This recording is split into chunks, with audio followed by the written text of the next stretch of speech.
en welkom terug by nog 'n episode van Wat wil Jesus ons leer?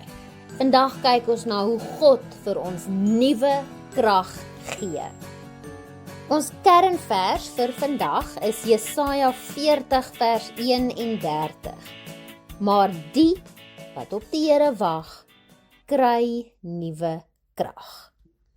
Maats, selfs kinders raak soms baie moeg. Nie net jou liggaam nie, maar ook jou hart.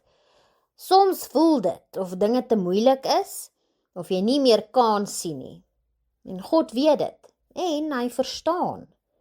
Jesaja vertel dat God nooit moeg raak nie. En omdat God so sterk is, kan hy sy krag met ons deel.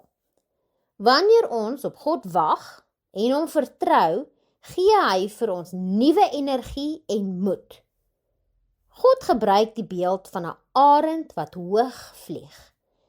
Dit wys vir ons dat God ons kan help om bo ons probleme uit te styg, al voel dit soms te swaar. Wat kan ons hieruit leer? Ons kan leer dat God nooit moeg raak nie. God gee vir ons krag wanneer ons swak voel en ons kan altyd na God toe gaan vir hulp. Kom ons bid saam. Here, dankie dat U ons nuwe krag gee wanneer ons so moeg voel. Help ons om op U te vertrou daarvoor. Amen. Daar sy maats, onthou wanneer jy so vreeslik moeg voel en voel asof jy nie meer kan aangaan nie, dat God nooit moeg raak nie en hy wag vir jou. Hy gee vir ons nuwe krag. Ons moet hom net vra.